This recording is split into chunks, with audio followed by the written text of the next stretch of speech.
¿Será que también estos giros tienen unos giritos pequeños? Porque Claro, siempre hay como un giro, cosas inesperadas que pasan, pero siempre hay como algo que trasciende la historia en sí, o sea, que cambia completamente la historia.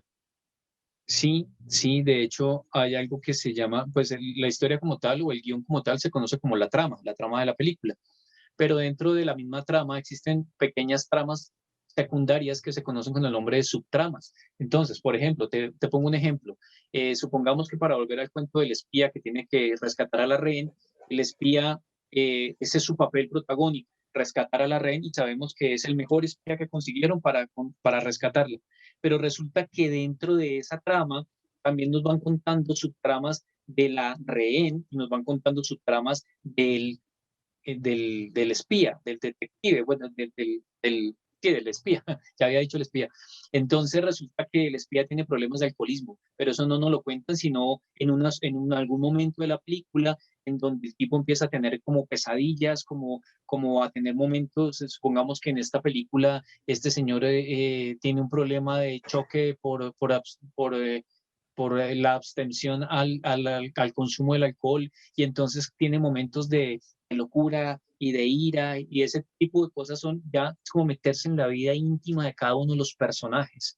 Cuando nos metemos en la vida íntima de cada uno de los personajes y vemos cómo se desarrolla la vida que normalmente fluiría en cualquier ser humano, entonces no es únicamente una historia que nos muestran es una historia de espías donde terminan rescatando una red, sino que se van metiendo a profundidad en la vida de cada uno de los personajes. Esas son las subtramas que se juegan dentro de la trama principal.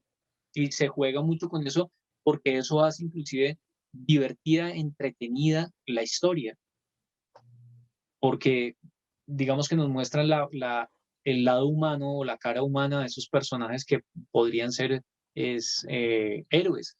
Ahora, si nos vamos a una de las películas del cine comercial americano, como las películas de Marvel, también hay historias dentro de la trama, hay subtramas que nos cuentan, como por ejemplo, hay una película, la de Thor, en donde se vuelve alcohólico y tiene una barriga así gigantesca y descuida su físico y es como una subtrama de la trama principal de Thor, pero pues la hicieron tan larga que la convirtieron en una película más. Y hay veces también que hay varias historias al mismo tiempo, que me imagino que eso es bastante difícil manejar. Hay como historias Sí, paralelas.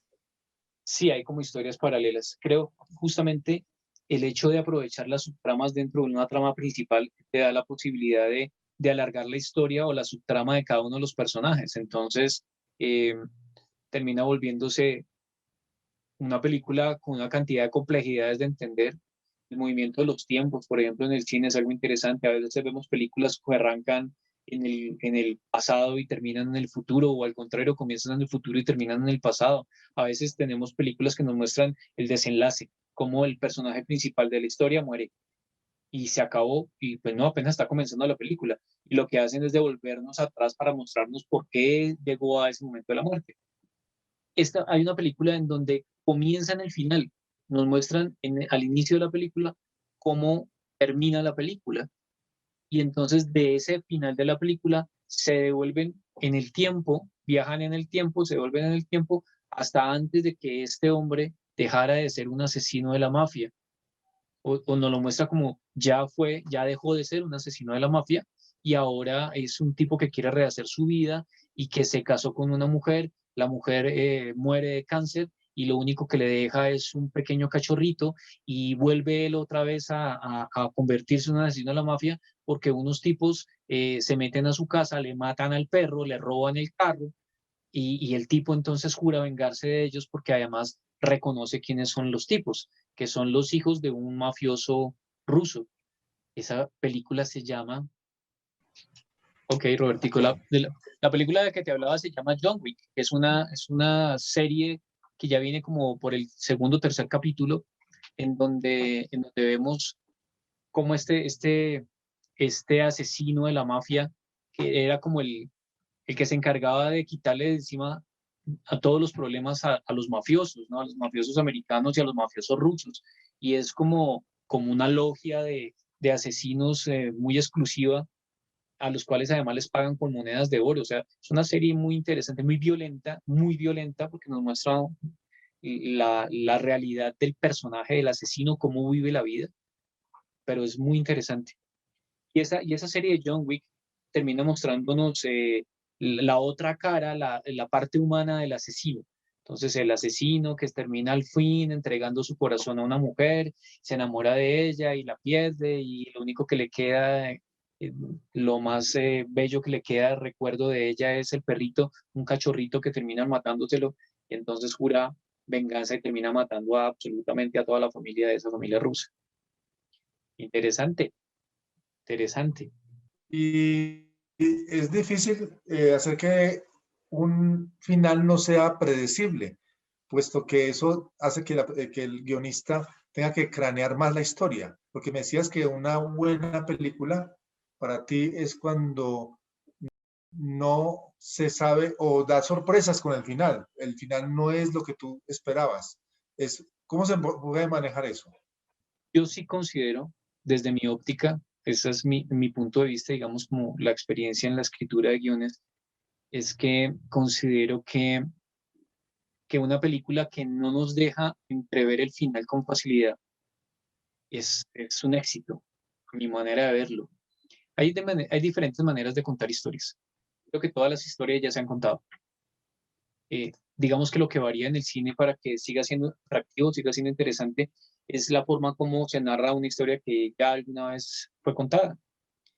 Em, Considero que lo más atractivo de una película es que le permita a uno, y creo yo que ahí se juega todo, el todo se lo juega el guionista, la creatividad del guionista, cómo puede coger al espectador, porque eso tiene la magia del cine, toma al espectador y lo lleva a través de un hilo conductual, a través de un hilo de coherencia en la historia, para que él piense lo que el guionista quiere que piense.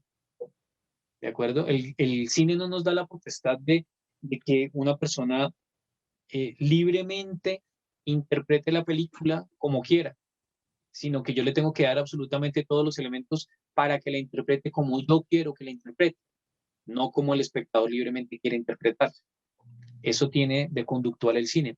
Ahora, algo que sí es clave es que cuando yo escribo una historia, pretendo que la historia tenga un final que mi espectador no se lo espere, para que sea una sorpresa. Pero yo creo que también tiene mucho que ver con la química misma del escritor. Así lo considero yo. O sea, a mí me gusta dar sorpresas, por ejemplo. A mí me gusta que si le voy a celebrar el cumpleaños a alguien sea de manera sorpresiva, que no se lo espere y que se lleve la sorpresa de que estamos reunidos para celebrarle su cumpleaños, por ejemplo. Pero creo yo que tiene que ver mucho también con la forma como somos, tal vez. No todos los guionistas escriben historias con finales inesperados, con finales sorpresa. Creo yo que es difícil escribir una historia con un final inesperado. No es tan fácil. Es más fácil concluir eh, con que todo el mundo se espera cuál sea el asesino y el asesino termina siendo el que todo el mundo espera. Y resulta que es muy interesante cuando, pues muy elocuente, cuando terminan mostrándonos un cortometraje o un largometraje en donde el final termina siendo lo que absolutamente nadie esperaba y que es absolutamente loco, traído de los cabellos, pero al finalizar la película uno dice, valió la pena cada centavo que pagué de esa boleta. Si es fácil, no, es más difícil. Es más difícil escribir una historia así. Es más complejo, pero el resultado es mejor. Es mucho mejor. Sí, decía Gabriel García Márquez que una de las películas, o más bien una de las historias que él más admiraba era la de Edipo Rey, donde hay un detective que es Edipo, que está buscando el culpable y resulta que el culpable es él mismo. Y han salido películas también donde uno, el detective busca a ese culpable y resulta que el culpable es él mismo. O sea, eh, es, es algo como un recurso, como el que tú dices, de que ese final sea inesperado, ¿no crees? Sí, sí. Y de hecho, vemos mucho de eso en el cine. Por ejemplo, en el cine americano, que es el cine comercial, que es el que más fácilmente consumimos. Hemos visto películas, a mí el género de ciencia ficción me gusta muchísimo, pero justamente porque se basa en ciencia para intentar ser creíble. Eh, Y yo he visto películas de ciencia ficción en donde, por ejemplo, aprovechando que se supone es un año, el año 3200, qué sé yo, algo así por el estilo, entonces agarran al tipo, lo meten en una cápsula, lo conectan a una máquina, le borran absolutamente toda la conciencia, y lo despiertan con una nueva personalidad donde es una buena persona y termina dándose cuenta casi al final de la película, casi al desenlace de la película, que en realidad el antagonista es el mismo, o sea, su verdadero yo, esa memoria, esa conciencia que le borraron, es malísima y es un tipo perverso. Y entonces al final termina en que la nueva personalidad noble de ese personaje antagonista quiere matar a su verdadero yo, acabar con esa personalidad y quedarse con la conciencia de la persona noble y buena. Entonces, por ejemplo, eso es una historia que uno no se imaginaría que va a acabar de esa manera, y mucho menos cuando uno no tiene ni la más remota idea de cómo va a ser el futuro. Todos sabemos cuál es el pasado. Bueno, en Colombia se carece de la conciencia del pasado, qué cosa, sobre todo la política, pero, pero todos conocemos la historia de nuestro pasado, conocemos nuestro presente porque es lo que vivimos, pero yo vivo con ansiedad de conocer el futuro. Entonces, tal vez por eso es que me gusta tanto el género de ciencia ficción, porque me hace remontarme en el tiempo, un tiempo que seguro ni siquiera voy a poder vivir. Pero pensar en 200, 300 años en el futuro, cómo será la tecnología y cómo será la ciencia médica y cómo serán las prendas de vestir, los vehículos, etcétera, etcétera, todo eso me parece supremamente fascinante. Entonces, una trama que se presta, que aprovecha el tiempo futuro que es absolutamente desconocido para suponer que va a ser distinto y mostrarnos además en una trama, en una historia, algo como eso, pues se vuelve supremamente atractivo y además fácil de trabajar pensando en un guión de ciencia ficción, pensando en un tiempo futuro que todo el mundo desconoce. Eso se vuelve interesante.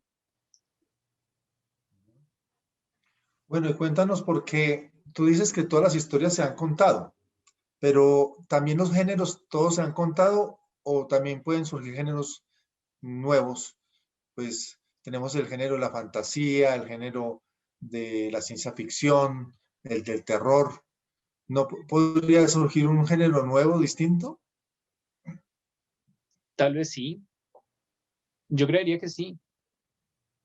Así como fueron naciendo cada uno de ellos, tal vez hay géneros que todavía no se han inventado, que están por venir, que no hemos descubierto. Yo no creo que no sea así. Creo que todas las películas de terror ya se han contado, desde las películas que en general generan una tensión tan grande, una cantidad de cruces de sentimientos y sensaciones y de emotividades dentro del cerebro de la psiquis humana, que hace que terminemos, perdón, aterrorizados con unas escenas, así como esas películas de terror que parecen una comedia mal hecha, o esas películas de terror que terminan siendo películas cochinas de pedazos de carne que vuelan para todas partes, que de terror ya dejan de ser terror para convertirse en cosas fantasiosas, inexistentes. Creo que hemos atravesado ya por muchos procesos de esos. Por eso digo que casi todas las historias tal vez ya han sido contadas. Lo interesante es la forma como las contamos. Si tú te pones a pensar, te pongo un ejemplo. Si tú te pones a pensar, eh, te hago un cuestionamiento, Roberto. Imaginémonos tiempo futuro, un hombre que tiene la mitad de su cuerpo o más de la mitad de su cuerpo cibernético, que tiene una cantidad de ¿cómo se llaman? De prótesis cibernéticas. Entonces eso le hace tener una fuerza extraordinaria superior a la de cualquier ser humano y una resistencia única. Puede correr sin detenerse días y noches, por ejemplo. Entonces, si te dijera, ¿en dónde ubicas a ese personaje? ¿En qué época? ¿Qué personaje podría ser? Imagínate algún personaje del cine, no sé. Hubo uno muy parecido que era el hombre nuclear, que era el hombre de los 6 millones de dólares. Ajá, a eso justamente Ah, quería llegar, a eso justamente quería llegar. Date cuenta que a esa realidad nos escaparía mucho hablar de qué te digo yo, de Terminator, de la saga de Terminator, del Exterminador. Y la última que vimos es un hombre que se encuentra que que ni siquiera él mismo es consciente de que lo único humano que tiene es el corazón y el cerebro y el resto es un androide, pero jura que es un hombre y después se da cuenta por su realidad que fue una programación hecha de computador. Pero date cuenta, te digo yo, bueno, ¿quién crees que podrías, en qué época podrías ubicarlo? Y tú lo ubicas con el hombre nuclear.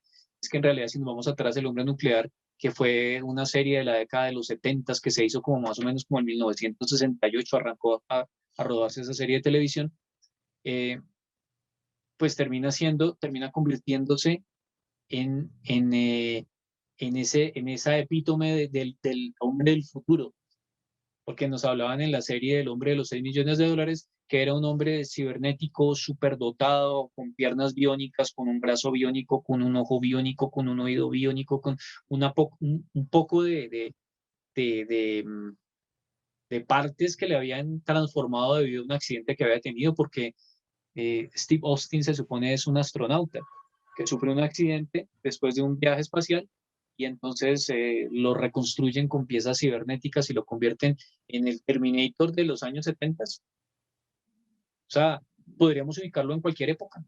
Sí, es increíble que siga tan vigente una trama de esas, una posición de una historia de esas, porque inclusive ahorita en Yo Robot también se tiene una trama como de una persona cibernética, pero que se revela ante su creador. Exacto. Sí. Exacto. Sí. Entonces, ajá. Entonces podríamos decir que el cine también trasciende, el cine también evoluciona. ¿Para dónde crees tú que va el cine de ahora? Porque la tecnología, por ejemplo, está avanzando cada vez más y ahorita tenemos como una especie de interacción con el cine, puesto que se están hasta, una vez yo asistí a un teatro donde todo se movía y habían olores inclusive. ¿Para dónde va esto del cine? En un momento dado se podrá ver toda en tercera dimensión y tal vez meterse dentro de la película o algo así. Yo no creo. Yo creo que el cine tiene la tendencia a volver en sus pasos, la verdad, así como lo que pasa con la moda. Si tú te das cuenta, eh, creo que hemos visto cómo la moda evoluciona y parece devolverse en el tiempo, o sea, evoluciona frente a los forma, cómo se diseñan los cuellos de las camisas o de los sacos o alguna cosa por el estilo, pero finalmente vuelve en sí misma. O sea, no es raro que a lo largo de, no sé, 4 décadas o 5 décadas que hayan transcurrido, hayamos visto 2 o 3 veces aparecer la bota campana, por ejemplo. Te pongo un ejemplo, en el pantalón. ¿Sí? Así como la bota pitillo esa que va supremamente pegada a la piel. ¿Cuántas veces lo hemos visto? Yo me acuerdo de niño que se utilizaba y ahora se está volviendo a utilizar, ¿sí?